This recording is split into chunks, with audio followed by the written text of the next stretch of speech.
Morning, class. Coming to you again from my office at the school. It often gets hard to do things at home with all the noise in the background and all the distractions, so it's just better for me to come here and do it at the school where it's nice and quiet right now. Lord willing, in the fall, it won't be so nice and quiet. We'll be back in class and we'll be able to see each other face to face again because it is not good for man to be alone, and we'll get to that on one of your questions. So I want to encourage you to hang in there. We are in the last stretch of this race of the school year, which has been very, very crazy, I admit. But hang in there, persevere, keep doing your very best, and finish well, even if we have to finish far apart from each other. So, chapter 9, what the Bible says about loving our neighbors. Loving our neighbors, we are to love God with all of our heart, our soul, and our mind, and we are to love our neighbor as ourselves. Now, most of us love ourselves pretty well. Most of us are pretty selfish, and we take pretty good care of me, myself, and I.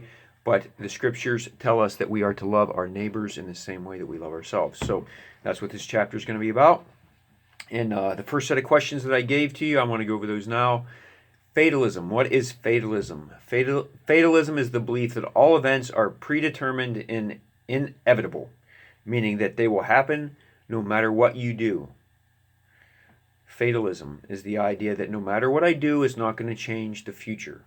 No matter what I think, no matter what I say, no matter what I do, no matter if I work hard or I don't work hard, it's all going to happen because it's written in the stars. It's just going to happen. It's my destiny and my fate, which is not a biblical perspective on things, as I hope that you'll see throughout this chapter. We are not fatalist. We do have free will, and we can make choices.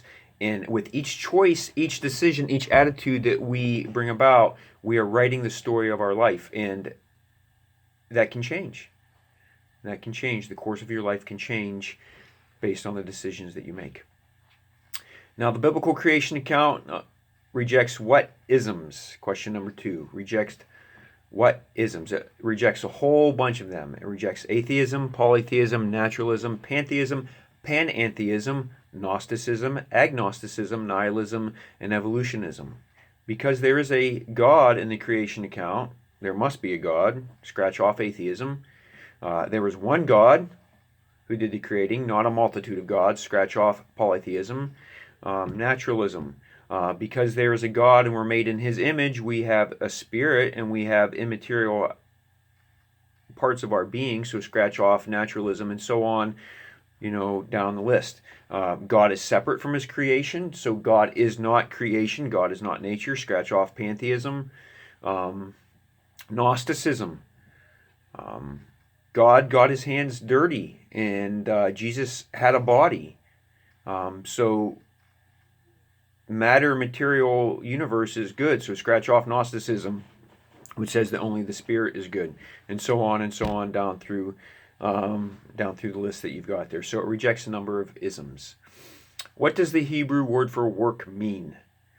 The Hebrew word for work means to serve. It also means to worship. So we in modern society seem to think that worship is just singing songs on Sunday morning and raising our hands and feeling all emotional and things like that, just something that we feel in our spirit. But the better concept is what we do with our physical body can also be worship. When you do your work well and you do it as unto the Lord, that is worship. When you are going out and doing the work that God has called you to do, that in many ways, I would say, is worship as well. Not just what we do on Sunday. We can worship the Lord every day through the work that we do, not just in singing, though that is a very critical aspect of it. Was it good for Adam to be alone? Question number 4. No. Hopefully you'll get that. It wasn't good for Adam to be alone. So what did God do about it? God took from Adam, from his rib, and he created Eve. He created a helpmeet, a helper, to come alongside of him and to bring a full, complete picture of being made in God's image. And the word that is used there when they come together can also mean clan. They became one flesh. It can also mean that they became a clan or became a family. They were married and they were together and they started to expand their family, to be fruitful and multiply as God directed them to do in Genesis. So no, it was not good for man to be alone. Certainly it is fine to withdraw at times and have some solitude and silence. Each one of us needs that, and it's good for us to put down our phones and shut off the TV and things like that. We do need silence and solitude, but for us to be locked up and to be separate from other people for a long time. And again, digital images, screen time is not real humanity. Okay, so learn to put down your phones. We have survived for centuries without cell phones, without digital technology, and if those things were to taken away, we would have to survive again. So it is not good for man to be alone, and God created Eve to come alongside and work and live alongside Adam. Any questions, any comments, reach out to me, let me know. Again, finish strong. We're in the last stretch here, so keep doing your work, keep hanging in there, keep pressing on, and Lord willing, soon this will all be behind us.